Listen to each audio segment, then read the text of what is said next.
Hello guys, welcome to my YouTube channel Yogesh Joshi classes guys. तो कल जैसे हमने अपनी वीडियो में पढ़ा था प्राग ऐतिहासिक और आद्य ऐतिहासिक काल के बारे में, वैसे ही जो है आज हम पढ़ने वाले हैं इसमें प्रमुख लेख। अब ऐतिहासिक काल कैसे कैसे शुरू हुआ उत्तराखंड में, कहाँ से क्या चालू हुआ, तो ये सारी चीज़ें हम इसमें पढ़ना चालू करेंगे। ठीक है, तो अभी तक गाइज अगर आपने मेरे चैनल को लाइक शेयर सब्सक्राइब नहीं किया है तो प्लीज़ मेरे चैनल को लाइक शेयर सब्सक्राइब कर दीजिए फॉर अपकमिंग वीडियोस। ठीक है, तो मैं कई एक्स्ट्रा चीज़ भी इसमें आज बताने वाला हूँ आपको, तो हम परीक्षा वाणी से ही पढ़ेंगे। ठीक है ना।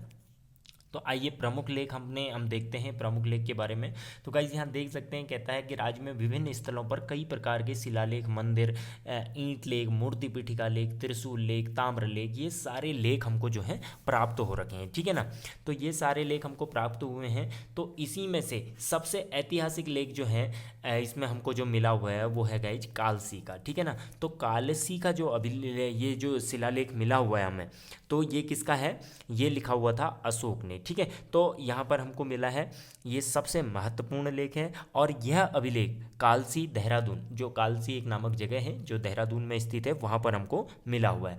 अब ये कौन सी भाषा पर लिखा गया था गाइज, तो ये लिखा गया था पाली भाषा में। पाली भाषा में कैसे लिखा गया था, सबसे पहले उत्तराखंड में बौद्ध का प्रचार प्रसार बहुत था, तो यहाँ पर बौद्ध लोग ज़्यादा थे, अर्थात पाली भाषा में इसको तब लिखा गया था। ठीक है, तो ये जो था, ये अभिलेख जो था, इस अभिलेख में क्या किया था इसने, इस अभिलेख में जो कालसी का था, ये इसमें इसने पुलिंद और इस क्षेत्र को अपरांत कहा था। मतलब वहाँ के जो पर्टिकुलर निवासी थे, उन निवासियों के लिए इसने किस क्षेत्र किस नाम से प्रयोग किया था, पुलिंद का प्रयोग किया था। और उत्तराखंड क्षेत्र के लिए अपरांत का शब्द का प्रयोग किया गया था बच्चा। ठीक है, तो ये सारी चीज़ को इसने बताया है। देखिए यहाँ पर साफ साफ लिखा भी गया है कौन कौन सी भाषा पर लिखा गया था। राज्य के हर स्थान पर मनुष्य और पशुओं की चिकित्सा के, अब इस पर्टिकुलर इसने अपने तामपत्र पर जो ये अभिलेख मिला था, इस अभिलेख में इसने क्या कहा था कि वहाँ पर इसने क्या कर दी है, पशुओं और चिकित्सकों की घोषणा कर दी है। और इसमें हिंसा को त्यागने और अहिंसा को अपनाने की बात भी इसने इसमें करी थी। ठीक है ना। तो ये सारा देखिए, अपरांत शब्द का इस्तेमाल किया है और पुलिंद शब्द का इस्तेमाल भी यहाँ पर, तो वहाँ के निवासियों के लिए पुलिंद शब्द का इस्तेमाल किया था और उत्तराखंड क्षेत्र के लिए अपरांत शब्द का प्रयोग किया था इसने। ठीक है, अब देहरादून यहाँ पर नीचे आते हैं, तो यहाँ पर देहरादून के जौनसार बावर स्थित तो लाखा मंडल से राजकुमारी ईश्वरा का अभिलेख मिला हुआ है। ये देखिए, ये भी बहुत महत्वपूर्ण है। तो राजकुमारी ईश्वरा का लेख भी प्राप्त है। ये शिलालेख के अनुसार यमुना उत्पको यादवों का राज्य था उस समय। ठीक है ना। अब यहाँ पर जो देखते हैं कि गोपेश्वर, काली मठ, केदारनाथ तथा नाला के लेख मंदिरों की दीवारों पर उत्कीर्ण है।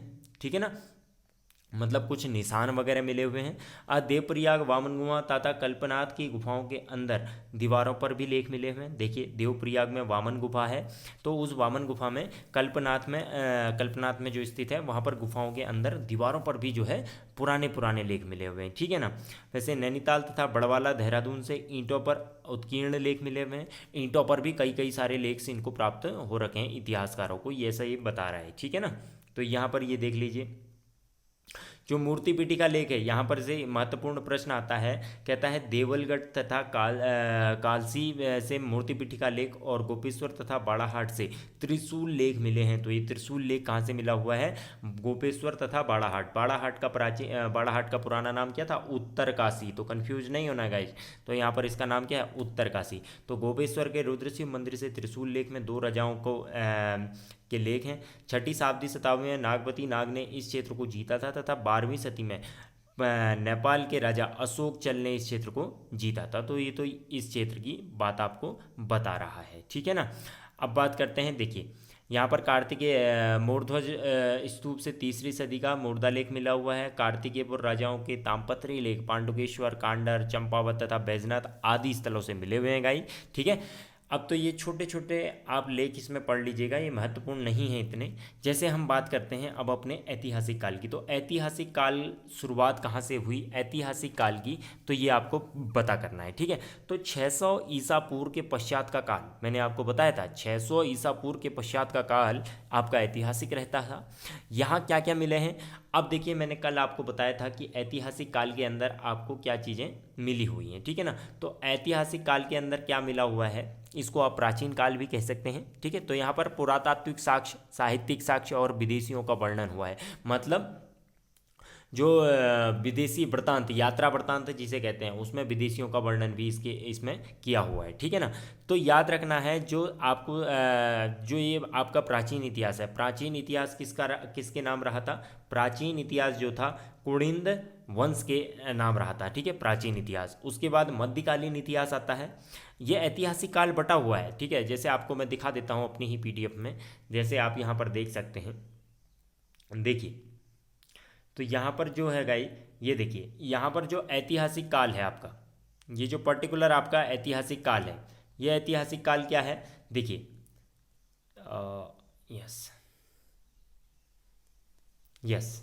तो ये प्राचीन काल, देखिए प्राचीन काल किसके नाम रहा, कुणिंद वंश, ठीक है। उसके बाद मध्यकाल में राज किया कर्तपुर वंश ने, उसके बाद आधुनिक इतिहास में राज किया कार्तिकेयपुर वंश ने। तो ये चीज़ आपको समझनी है इसके अंदर, प्राचीन इतिहास में कुणिंद, मध्यकालीन में कर्तपुर, आधुनिक इतिहास में कार्तिकेयपुर राजवंश, ठीक है। इसीलिए कुणिंद जो राजवंश है गाई जी अपना, इसको प्रथम राजनैतिक वंश भी माना जाता है उत्तराखंड का, ठीक है।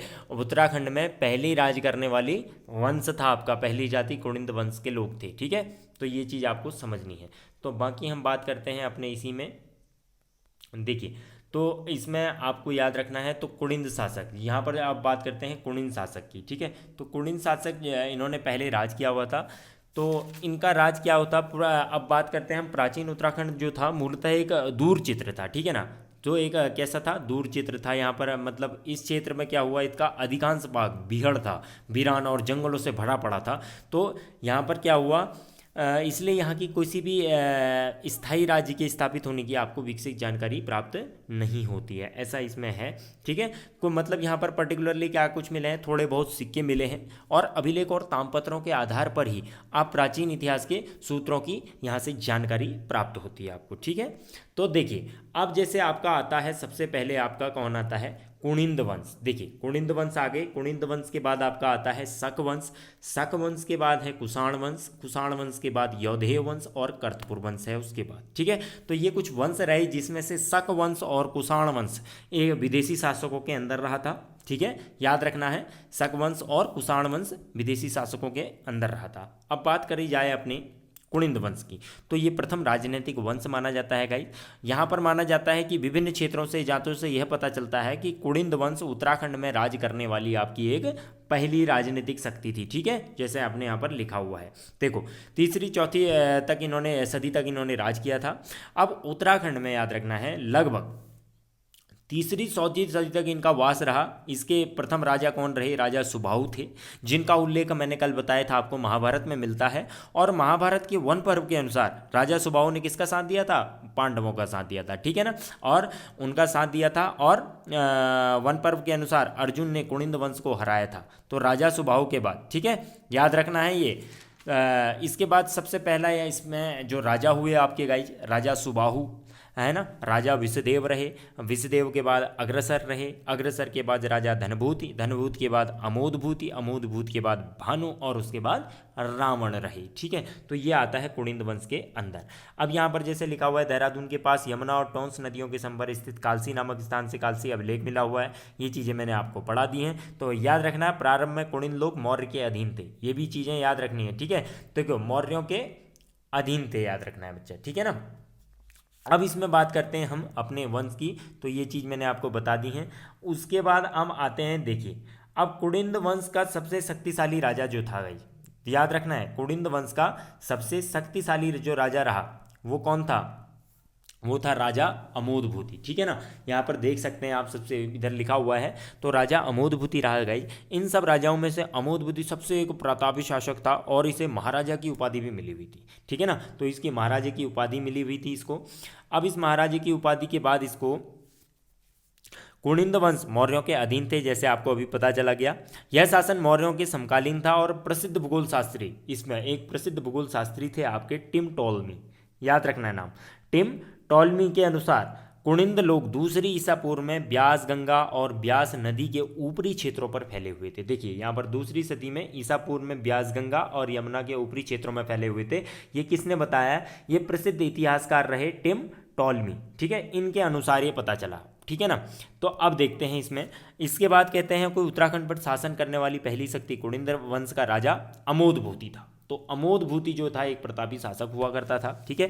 उसकी चांदी और तांबे की मुद्राएं पश्चिम में ब्यास से लेकर अलकनंदा तक और दक्षिण में सुनेब और बेहद तक इसकी जो थी मुद्राएं प्राप्त हुई थी। इन मुद्राओं के अग्रभाग पर देवी का और मृग का अंकन था। और याद रखना है कि यह प्राकृत भाषा में, देखिए प्राकृत भाषा में लिखा होता था। तो प्राकृत भाषा में याद रखना है, ये देखिए प्राकृत भाषा में कुणिंद को कुणिंदस लिखते थे, अमोदीभूति को अमोदभूतिस लिखते थे और महाराजा को महाराजस लिखते थे। तो ये सारी चीज़ें उसके उसमें अंकित हुआ करती थी, ठीक है ना। और उत्तराखंड पर याद रखना है अमोदभूति की मृत्यु के पश्चात, जैसे ही इस अमोदभूति की मृत्यु हो जाती है उसके पश्चात यहाँ पर शकों का शासन होना चालू हुआ। तो अमोदभूति की मृत्यु के बाद शकों ने उत्तराखंड के मैदानी इलाकों पर अपना राज करना चालू कर दिया था, ठीक है ना। इन लोगों ने अपना राज करना यहाँ पर चालू कर दिया था। ये देखिए अब यहाँ से शक वंश आ जाता है। तो मैदानी प्रदेशों पर अधिकार कर लिया गया था गाइज। और कुमाऊं क्षेत्र में शक वंश का प्रचलन तथा सूर्य मूर्ति और मंदिर की उपस्थिति शकों के अधिकार की पुष्टि करते हैं। ये देखिए उत्तराखंड के कोसी के पास स्थित कटारमल सूर्य मंदिर, तो ये जो कटारमल का मंदिर है, ये प्रश्न आपसे यहाँ से पूछता है, जो ये कटारमल मंदिर है ये किसके लिए प्रसिद्ध है? तो ये एक सूर्य का मंदिर है, ठीक है, जो अल्मोड़ा के कोसी के पास स्थित है। कल मैंने आपको बताया था कोसी नदी को मानस खंड में क्या उल्लेख किया है? कोसिका के नाम से किया है, ठीक है। तो ये चीज़ भी आपको याद रखनी है। उसके बाद क्या हुआ, जैसे ही इसकी मृत्यु हो जाती है गाइस तो शकवंश आ जाते हैं। शकवंश अपने मैदानी इलाकों में कब्जा कर लेते हैं, ठीक है। उस कब्जे के बाद याद रखना है उत्तराखंड में जो शक संवत शुरू होता है, इसका प्रचलन इनके शासन को ही प्रमाणित करता है कि जो शक संवत है इन्हीं के शासन को ये प्रमाणित करता है। याद रखना है ये शक संवत का प्रचलन जो है, ठीक है। उसके बाद सूर्य मूर्तियों एवं मंदिरों की उपस्थिति भी यहीं पर दिखाई देती है, क्योंकि शक वंश के शासक सूर्य के उपासक हुआ करते थे। ये चीज आप लिख सकते हैं, कौन सूर्य के उपासक हुआ करते थे? शक वंश के लोग जो थे ये सूर्य के उपासक हुआ करते थे। और शक वंश के बाद यहाँ कुषाण वंश के शासकों ने शासन किया। और याद रखना है जैसे ही शक वंश भी खत्म हुआ तो शक वंश के बाद कौन आए? यहाँ पर कुषाणों ने अधिकार कर दिया गाइस, ठीक है, जिसको वीरभद्र को ऋषिकेश बोला गया, मोरध्वज को कोटद्वार और गोविषाण को पहले काशीपुर बोला जाने लगा। पर्याप्त मात्रा में कुषाणकालीन अवशेष यहाँ पर से ही प्राप्त हुए हैं आपको, ठीक है, इन शहरों से प्राप्त हुए हैं कुषाणकालीन आपको अवशेष जो भी हैं यहाँ से प्राप्त हुए हैं। कुड़िंदों के योधे शासकों की मुद्राएं आपको कहाँ से मिली हैं? जौनसार बाबर से मिली हैं, ठीक है ना। इनकी मुद्राएं कहाँ से मिली हैं? जौनसार बाबर से मिली हैं, ठीक है। और इसके बाद आपको क्या करना है, देखिए और काली डंडा पौड़ी से प्राप्त हुई हैं, जो कि उनके शासन की आपको यहाँ पर पुष्टि करते हैं, ठीक है ना। अब देखते हैं तो यौधेय ने कुषाणों को कुचलने के बाद महत्वपूर्ण भूमिका निभाई थी, ठीक है ना। यौधेय ने कुषाणों को कुचलने के बाद महत्वपूर्ण भूमिका निभाई थी। जैसे ही कुषाण वंश खत्म हुआ तो यौधेय आया। इसके बाद बड़वाला यज्ञ का निर्माण सीलवर्मन नामक राजा ने कराया था। कौन सा? सीलवर्मन जो एक राजा था उसने क्या कराया? बड़वाला यज्ञ का निर्माण, वेदिका का निर्माण कराया सीलवर्मन नामक राजा ने। तो सीलवर्मन नामक राजा जो था ये यौधेय वंश से संबंधित था। ये भी चीज़ याद कर लेनी है, बहुत बार क्वेश्चन पूछता है। तो ये यौधेय वंश से आपका संबंधित प्रश्न है, ठीक है। ये कुछ विद्वान इसको यौधेय भी मानते हैं, ठीक है ना। मतलब अब यार ये जो बड़वाला यज्ञ वेदिका का निर्माण सीलवर्मन नामक राजा ने कराया था, तो इसको कई इतिहासकार जो कई विद्वान लोग हैं वो यौधेय भी मानते हैं, और कुछ विद्वान इसको कुणिंद मानते हैं कि ऐसा कुणिंदों ने कराया होगा, ठीक है ना। तो ये चीज़ आपको याद रखनी है, ठीक है ना। अब बात करते हैं कर्तपुर राज्य की। तो देखिए अब यहाँ से आ जाएगा हमारा कर्तपुर राज्य की बात करें तो देखिए इसके बाद यहाँ से हम बात भी करते हैं कर्तपुर राज्य की, ठीक है। तो कर्तपुर राज्य क्या था? इस राज्य में याद रखना है ये कर्तपुर राज्य स्टार्ट होता है। तो कर्तपुर राज्य में क्या हुआ? इस राज्य के क्षेत्र में उत्तराखंड, हिमाचल प्रदेश तथा रोहिलखंड का उत्तरी भाग सम्मिलित था। और इतिहासकारों का यह मानना है कि कर्तपुर राज्य के संस्थापक जो थे कुड़िंद लोग ही थे, ठीक है ना। अब बात करते हैं कि इसमें आप समुद्रगुप्त, समुद्रगुप्त कौन था, जिसको हम क्या कहते थे, भारत का नेपोलियन भी कहा जाता था। किसको, समुद्रगुप्त को भारत का क्या कहा जाता था गाइज, नेपोलियन कहा जाता था। तो इसको नेपोलियन भी कहा जाता था। उसकी प्रयाग प्रस्तुता के अनुसार उत्तर भारत में कर्तपुर वंश के लोग रहते थे। इसी प्रयाग प्रस्तुति के अनुसार यह राज्य गुप्त साम्राज्य की उत्तरी सीमा पर स्थित एक अधीन राज्य था। समझ रहे हैं कि नहीं। तो ये सारा कुछ आपको किस में पढ़ना है, कर्तपुर राज्य के अंदर आएगा, तो याद रखना है। तो अब बात करेंगे नागवंश की। तो एक नागवंश हुआ, नागवंश मतलब 5वीं सदी के उत्तरार्ध में नागवंश के शासकों ने कुणिंद राजवंश को समाप्त कर उत्तराखंड पर अपना अधिकार कर लिया। तो देखिए पहले के जो यहाँ पर आप बात करते हैं कि ये जो वंश शुरू होते गए, खत्म होते गए, तो यहाँ पर गाइस पहले क्या होता था कि लोग ऐसा ही करते थे कि अपना कब्जा करना चाहते थे, तो अपना कब्जा करने के लिए उसको मार काट देते थे, युद्ध करते थे, उसके बाद अपना वंश को अपनाते थे। वैसे ही नागवंश आया किसके बाद, कर्तपुर राज्य के बाद आपका नागवंश की स्थापना हुई। तो नागवंश जो आया, ये नागा लोग, तो इन लोगों ने क्या करा, 5वीं सदी के उत्तरार्ध में नागवंश ने शासकों कुणिंद राजवंश को समाप्त करा और उत्तराखंड पर अपना अधिकार कर लिया। मैंने बताया था कल आपको नागवंश वालों का, तो धौली नाग, बेनी नाग, बेरी नाग की स्थापना की, यह नागवंश के शासकों को प्रमाणित करते हैं। फिर उसके बाद नागवंश की राजकुमारी रानी चंपावती के नाम पर ही चंपावत की स्थापना की गई, जो चंपावती नदी के तट पर स्थित है। ये बहुत महत्वपूर्ण प्रश्न है, ठीक है। तो ये चीज़ें आपको याद करनी पड़ेंगी, समझ रहे हैं कि नहीं। तो नागवंश की राजकुमारी कौन थी, रानी चंपावती। इसी के नाम पर जिला, कुमाऊं का एक जिला है चंपावत, जो सबसे छोटा जिला माना जाता है। तो वहाँ पर उसी के नाम पर ये चंपावत नाम का जिला घोषित हुआ, नाम पड़ा, ठीक है। उसके बाद हम बात करते हैं अपने मौखिर वंश की। तो ये जो मौखिर वंश था, तो ये मौखिर वंश नागवंश के तत्पश्चात कन्नौज के राजवंश मौखिर राजवंश ने उत्तराखंड पर अपना अधिकार कर लिया। मौखिर वंश के अंतिम शासक कौन थे, ग्रहवर्मा थे, और इन्हीं की हत्या के पश्चात उत्तराखंड में उसके बहनोई हर्षवर्धन का राज हो गया। अब थोड़ा यहाँ से आपको समझना पड़ेगा, जो ये मौखिर वंश था ना, ये एक मिनट, जो ये मौखिर वंश था आपका, ये जो मौखिर वंश रहा, इस नागवंश के पश्चात आया, नागवंश के तत्पश्चात मौखिर वंश वालों ने नागवंश को खत्म किया। उसके बाद कन्नौज के राजवंश मौखिर राजवंश ने उत्तराखंड पर अपना मौखिर राज ने अपना उत्तराखंड पर अपना अधिकार जमा लिया, और मौखिर वंश का ही एक अंतिम शासक रहा कौन, ग्रहवर्मा। इसी ग्रहवर्मा की हत्या के पश्चात उसी का बहनोई कौन था, हर्षवर्धन, और उसी का क्या हो गया है, उत्तराखंड पर पूरा पूरा राज हो गया। देख लीजिए यहाँ पर साफ साफ आपको लिखा भी हुआ है, ठीक है ना। ये कन्नौज के मौखिर राजवंश ने नागों को समाप्त कर उत्तराखंड पर अधिकार कर लिया। ग्रहवर्मा की हत्या के बाद हर्षवर्धन के अधीन हो गया, वो क्योंकि उसका बहनोई था, ठीक है। अब बात करी जाती है हर्षवर्धन का शासन। तो याद करना है, जो हर्षवर्धन का शासन था, ये हर्षवर्धन का जो शासन कब लागू हुआ था, ये 606 ईसा पूर्व से लेकर 647 ईसा पूर्व, मतलब 40 से 41 साल इसने राज किया बताया जाता है, ठीक है। तो 40 से 41 साल राज करने वाला कौन था, हर्षवर्धन। किसका बहनोई था, ये मौखिर वंश से ही रिलेट करता था, कौन, हर्षवर्धन। तो बाणभट्ट की हर्षचरित में हर्षवर्धन के शासन में लोगों के उत्तराखंड आने का उल्लेख है। तो बाणभट्ट का एक बहुत अच्छी पुस्तक है, देखिए, हर्षचरित में हर्षवर्धन के शासन में उत्तराखंड आने का प्रमाण किया जाता है लोगों का, ठीक है। तो कई जगह हर्षवर्धन ने पहाड़ी पर्वतीय राजकुमारी से विवाह करने का उल्लेख है कई जगहों पर, और चीनी यात्री हुएसांग के यात्रा वृत्तांत का उल्लेख भी इसी पर है, ठीक है ना। तो सीयूकी के अनुसार, सीयूकी एक इसके अनुसार मतलब एक कोई पर्टिकुलरली चाइना में एक ये माप जोक का किया जाता होगा। तो इसके अनुसार क्या है, इसने हिमालय को क्या बोला गया था, पोली ही मोपुलो अर्थात ब्रह्मपुर कहा गया था, ठीक है। तो इसके उसके कारण क्या कहा था, ये देखिए यहाँ पर लिखा हुआ है। तो चीनी यात्री जब हुएसांग यहाँ पर यात्रा वृत्तांत के लिए आया, तो यात्रा वृत्तांत का किस्सा इसने, हाँ, ब्रह्मपुर अर्थात हरिद्वार को पोली ही मोपुलो कहा गया था, ठीक है, जो एक बौद्ध धर्म के लिए प्रसिद्ध था और हर्ष के अधीन था। उसके यहाँ पर 5 बौद्ध विहार होने का भी उल्लेख किया जाता है, ठीक है ना। अब यहाँ पर बात करते हैं, हरिद्वार को इसने मोयुलू नाम से जाना गया, ठीक है, जिसको मायापुरी बोला जाता है। काशीपुर को गोविषाण के नाम से जाना गया। तो हुएसांग के द्वारा जो पोली ही मोपुलो को ब्रह्मपुर भी कहा जाता है, तो यह बौद्ध धर्म के लिए प्रसिद्ध था, और हर्षवर्धन का यहाँ पर राज भी था, अधिकतर इसी के अधीन था, ठीक है।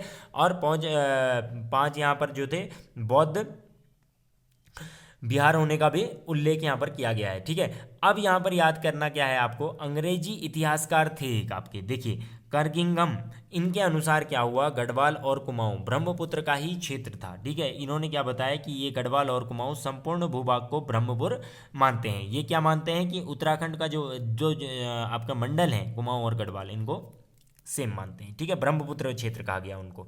तो हेसांग के अनुसार हरिद्वार लगभग 20 ली, मतलब ये चीज़ बहुत समझनी है आपको, ये जो है आपको जो लगभग 20 ली माप के घेरे में है, इसका मतलब क्या है, जो ये 20 ली है बच्चा, ये आपका क्या है, एक चीनी माप है। ठीक है, तो उसके घेरे के अंदर है। तो हर्षवर्धन की मृत्यु के पश्चात उत्तराखंड में छोटे छोटे कई राज्य स्थापित हो गए। फिर सैन्य शक्ति के अभाव में इन दुर्बल राजाओं ने छोटे गणों या छोटे गोटों का निर्माण कर लिया, और इन्हीं छोटे छोटे राज्यों में ब्रह्मपुर, शत्रुघ्न और गोविशाण थे, जिनमें ब्रह्मपुर एक सबसे बड़ा राज्य माना गया। तो ब्रह्मपुर और शत्रुघ्न ये दोनों कहाँ पर हैं, गढ़वाल मंडल में हैं, गोविशाण कुमाऊं क्षेत्र में थे। ठीक है, तो ये सारी चीज वहाँ के अंदर थे। तो इसको क्या कहा जाता था, देखो उस समय क्या था, बहुराजकता का युग था। ठीक है ना, बहुराजकता का युग था, मतलब बहुराजकता का युग कैसे कह सकते हैं आप, उस टाइम बहुत अत्याचार होते थे, शासक बहुत क्रूर शासक थे। ठीक है, क्यों थे, क्योंकि एक सारी चीज़ पर टैक्स वैक्स लगा दिया जाता था इन लोगों के द्वारा, समझ रहे कि नहीं, तो ये सारी चीज़ें करते थे। देखो बहुराजकता का युग था, इसके बाद धीरे धीरे इन्होंने स्थापित करना हुआ। तो क्या हुआ, 6ठी शताब्दी में ब्रह्मपुर में कौरवों का शासन था। इस अराजकता वाले युग में उत्तराखंड में कई आक्रमण होने चालू हुए। चौहान नरेश ने आक्रमण कर दक्षिणी उत्तराखंड पर, एक और तोमर राजाओं का पूर्वी उत्तराखंड के भाग पर कब्जा कर लिया था। वैसे ही हर्षवर्धन की मृत्यु के पश्चात इतिहासकारों का यह मत है कि इन राजनीतिक परिस्थितियों में एक नए वंश का आगमन हुआ, जो था कार्तिकेयपुर राजवंश। समझ रहे हैं कि नहीं, तो यहाँ पर जैसे ही इसकी मृत्यु हो जाती है बच्चा, हर्षवर्धन की मृत्यु हो जाती है, देखिए यहाँ पर जैसे ही यहाँ पर मृत्यु हो जाती है, तो एक नए वंश का आगमन हो गया, जिसको बोलने लगे कार्तिकेयपुर राजवंश। ठीक है, तो यहाँ पर ये आ गया कार्तिकेयपुर राजवंश। तो इस कार्तिकेयपुर राजवंश में हुआ क्या, देखिए देखो, तो यहां पर था, ये प्रथम राजनीतिक वंश माना जाता है। ठीक है ना, प्रथम राजनीतिक वंश, इसकी राजधानी जोशीमठ में कार्तिकेयपुर नाम से है। ठीक है, इसकी राजधानी कहाँ पर है, जोशीमठ में है। ठीक है, तो 700 ईसा पूर्व से लेकर 1050 ईसा पूर्व, मतलब 300 साल तक यहाँ पर इन लोगों ने राज किया उत्तराखंड में। 700 से लेकर 1050 वर्ष तक इन्होंने अपनी वो चलाई, लगभग 3-350 साल। ठीक है, इनके अभिलेख पांडुकेश्वर, कंडारा, बागेश्वर आदि स्थलों से प्राप्त हुए हैं। ठीक है, एक महत्वपूर्ण लेख था जो आपका बालेश्वर अभिलेख है। ये बालेश्वर अभिलेख आपको कहाँ से मिला है, चंपावत जिले से मिला है, जो कुमाऊं के अंदर आता है। ठीक है ना, ये किसका, कार्तिकेयपुर राजवंश का है। वैसे ही बागेश्वर अभिलेख बागेश्वर अल्मोड़ा से प्राप्त हुआ है, पांडुकेश्वर अभिलेख चमोली से प्राप्त हुआ है आपको। ठीक है, उसके बाद बात करते हैं, धीरे धीरे नीचे आते हैं, तो ये सब चीज़ मैंने आपको बता दी है। अब इसमें देखेंगे प्रमुख इतिहासकार एक थे एटकिंसन। ठीक है, उन एटकिंसन के द्वारा क्या था, यहाँ पर देखिए, उस एटकिंसन के द्वारा क्या था कि यहाँ पर कार्तिकेयपुर सीमा पर उत्तर तिब्बत कैलाश से में सतलज, पूर्व में गंडकी तथा दक्षिण में रुहेलखंड तक विस्तृत थी। मतलब यहाँ पर क्या कहना चाहते थे, ये राज्य सतलज से गंडिका तक और हिमालय से मैदानी क्षेत्र रोहिलखंड तक फैला था। कभी कभी ब्रह्म में इसे कत्यूरी का कला बोल देते हैं। वास्तु और मूर्तिकला के क्षेत्र में उत्तराखंड का स्वर्णकाल था। लगभग 300 साल तक राजा यहाँ पर ये लोग अपना राजवंश, अपनी राजधानी अल्मोड़ा की इन्होंने। कत्यूरी घाटी में बैजनाथ के पास बैद्रनाथ कार्तिकेयपुर नामक स्थान पर बनाई गई थी। ठीक है, उसके बाद बैजनाथ को आज बागेश्वर के नाम से जाना जाता है। सभी लोग जानते हैं कि बैजनाथ को क्या बोला जाता है, बागेश्वर। परंतु कुछ समय बाद क्या हुआ, धीरे धीरे अगर आप देखेंगे तो धीरे धीरे जो था, कुछ समय बाद कार्तिकेयपुर राजवंश का अंत हो गया, और कार्तिकेयपुर राजवंश की राजभाषा संस्कृत थी और लोक भाषा क्या थी, पाली थी। ये चीज आपको याद रखनी पड़ेगी। ठीक है ना, उनकी क्या था, कार्तिकेयपुर राजवंश का अंत होने के बाद ही कार्तिकेयपुर राजवंश की राजभाषा कौन सी थी, संस्कृत, और लोक भाषा पाली थी। ठीक है, इनका राज्य धर्म राज्य था। इन राजाओं ने लोक उपयोगी बहुत सारे कार्य किए थे बच्चा, और इनका राज्य एक प्रवर्त उच्च कोटि के राजा माने जाते थे ये लोग। और उस समय पुल और सड़कों का निर्माण भी इन्हीं लोगों ने कराया था। ये चीज भी आपको याद रखनी है। ठीक है ना, फिर कार्तिकेयपुर तामपत्र के अनुसार इनकी सीमा समुद्र एक समुद्र से दूसरे समुद्र तक फैली हुई थी। इन्हीं कार्तिकेयपुर राजाओं का प्रथम राजा कौन था, जिनको बोला जाता है बसंत देव। ठीक है, तो इस बसंत देव देव, ये जो देखिए पहला राजा था, इन बसंत देव की उपाधि, इसने महाराजा धीराज की उपाधि धारण की थी। और बागेश्वर के नज़दीक बसंत देव ने एक मंदिर को स्वर्णेश्वर ग्राम दान में दे दिए थे। ये चीज़ें याद रखनी है आपको, ठीक है ना, स्वर्णेश्वर नामक ग्राम दान में दे दिए थे। वैसे ही क्या हुआ, तो इसके बाद क्या था कि इसी का पुत्र हुआ राजा खरपरदेव। बसंत देव के बाद खरपरदेव के नाम का उल्लेख है। तो खरपरदेव के समय कश्मीर के राजा ललितादित्य मुक्तापीठ ने गढ़वाल को जीत लिया था और ऋषिकेश में मंदिरों का निर्माण कराया था। तो देखिए मैंने आपको कल एक पुस्तक बताई थी कि ललितादित्य के आक्रमण का उल्लेख कहाँ पर आता है, ठीक है ना। तो कल्हण की राज तरंगिणी एक पुस्तक है, देखिए इसमें ललितादित्य के आक्रमण का उल्लेख दे दिया है। खरपरदेव के बाद उसका पुत्र रहा कल्याणराज, उसका शासक बना, और अंतिम राजा खरपरदेव का पोता त्रिभुवन राज रहा। उसके भी अगर उसने भी महाराजा धीराज की उपाधि धारण कर दी थी। किसने की थी? त्रिभुवन राज ने। समझ रहे कि नहीं। उसके बाद हम बात करते हैं गाइस, ये तो कार्तिकेयपुर राजवंश हो गया, देखिए सारी चीज़ इसमें लिखी हुई हैं। उसके बाद हमारा आता है खरपरदेव के अंत हो जाने के बाद यहाँ पर एक अभिलेख शुरू, जिसको बोला जाता है नालंदा अभिलेख, ठीक है ना। तो नालंदा अभिलेख की बात करते हैं, ये देखिए। तो इसमें क्या था, ये इस अभिलेख में बंगाल के शासक धर्मपाल द्वारा गढ़वाल पर आक्रमण करने के बाद संभवतः कार्तिकेयपुर राज्य में खरपरदेव के स्थान पर निम्बर वंश की स्थापना हुई, ठीक है। ये नालंदा अभिलेख से क्या पता चलता है? इस नालंदा अभिषेक से ये पता चलता है कि बंगाल का एक राजा था धर्मपाल, उसके द्वारा गढ़वाल पर जब आक्रमण करके उसके बाद संभवतः कार्तिकेयपुर राज्य में खरपरदेव के स्थान पर निम्बर वंश की स्थापना हुई। यही निम्बर ने पालों से संधि की थी, याद रखना है। जो निम्बर वंश थे, इन्होंने पाल जो एक जाति थी उन लोगों से संधि कर रही हुई थी। तो इस संधि में क्या था, निम्बर जो था, ये जो निम्बर राजा था, ये शैव धर्म को मानने वाला राजा था, जिसने जागेश्वर में विमानों का निर्माण कराया था। इसने कहाँ पर विमानों का निर्माण भी करा दिया था, देखिए यहाँ पर लिखा हुआ है। अब क्या था, इसी निम्बरदेव, पहले निम्बरदेव आया, निम्बरदेव के बाद इसका पोता आया इष्टदेव, कई बुक में उसको इष्टगण भी बोला गया है। इष्टगण का पुत्र रहा ललित सूरदेव, ललित सूरदेव का पुत्र रहा भूदेव। तो ये चार वंश रहे, इन चार लोग थे, इन्हीं चार लोगों ने इस वंश को चलाया। उसके बाद निम्बर वंश का पुत्र इष्टगण शासक बना। यह ऐसा राजा था जिसने उत्तराखंड को एक सूत्र में बांधने का प्रयास कर दिया था, ठीक है ना। तो ये चीज़ें याद रखनी है आपको, समझ में आ रही कि नहीं। तो देखो यहाँ पर आपको समझना है, इष्टगण रहा, तो ये पहला शासक था, कार्तिकेयपुर राजवंश का पहला शासक, जिसने समस्त उत्तराखंड को एक सूत्र में बांधने का प्रयास किया, ठीक है ना। और ये भी पिता की तरह ही, मतलब उसी को मानने वाला था, ठीक है ना, शैव धर्म को मानने वाला था। जागेश्वर में इष्टदेव ने नवदुर्गा, महिषामर्दिनी, लकुतीश और नटराज के मंदिर का निर्माण भी इस बंदे ने करा दिया था, तो देख सकते हैं, ठीक है। तो ये बहुत खतरनाक राजा था इस वंश का। इष्टगण ने पश्चात इसका पुत्र ललित सूरदेव इसका शासक बना, और पांडुकेश्वर के पत्र में इसे कालिंकल पंख में मगधरती के उद्धार के लिए उद्धार के समान बताया हुआ है, ठीक है। मग्न धरती के उद्धार के समान इसको बताया हुआ है, समझ में आ रही है। उसके बाद हम बात करते हैं कार्तिकेयपुर राजवंश के शासनकाल में ही उत्तराखंड में एक गुरु रहे आदि गुरु शंकराचार्य बच्चा। तो ये आदि गुरु शंकराचार्य जी आए और इनका आगमन हुआ। उन्होंने इस क्षेत्र से बौद्ध धर्म के प्रभाव को समाप्त करा और हिंदू धर्म की पुनः एक स्थापना में महत्वपूर्ण भूमिका निभाई थी बच्चा, ठीक है ना। देखिए इसमें क्या लिखा हुआ है, देखिए यहाँ पर और भी इसमें लिखा हुआ है, ये बता देता हूँ आपको मैं। बैजनाथ मंदिर का निर्माण करा दिया था। तो देखो इच्छड़देव भी इसके बाद एक पुत्र रहा, लेकिन इसकी कोई गिनती इसमें होती नहीं है, तो ये पढ़ने की आवश्यकता आपको बिल्कुल नहीं है, ठीक है ना। तो ये एक्स्ट्रा है, एक्स्ट्रा आप पढ़ सकते हैं, ठीक है ना। इसके बाद एक्स्ट्रा आप लोग पढ़ सकते हैं। तो ये चीज़ मैंने देखिए आपको पढ़ा दिया था, इतिहासकार सब चीज़ पढ़ा दिया था। ये बाद में आपको मैं पढ़ा दूंगा कि देखिए सूर्यवंश को, जैसे बद्रीदत्त पांडे के अनुसार जो सूर्यवंशी राजा थे तो उनको क्या कहा गया, ठीक है। तो ये भी मैं भी पढ़ा रहा हूँ। तो देखिए अब कार्तिकेयपुर राजवंश की बात करते हैं। तो शासन में ही उत्तराखंड में एक आदि गुरु शंकराचार्य जी का आगमन हुआ और उन्होंने इस क्षेत्र से बौद्ध धर्म का प्रचार प्रसार को समाप्त कर हिंदू धर्म की एक पुनः स्थापना में बहुत बड़ा योगदान दिया गया, ठीक है। तो यहाँ पर आप देख सकते हैं, देखिए आदि गुरु शंकराचार्य जी यहाँ पर आए और इन्होंने बहुत बड़ा योगदान दे दिया, ठीक है।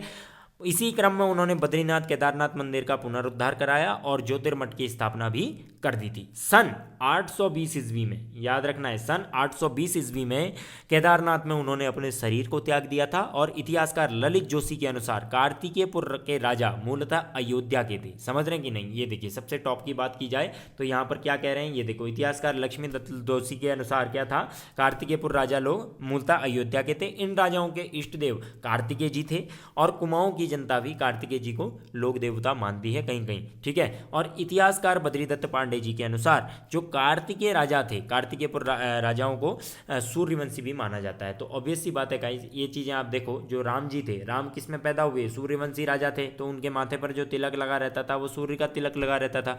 तो भैया जब वो राम अयोध्या के थे तो सूर्यवंशी राजा नहीं होंगे क्या?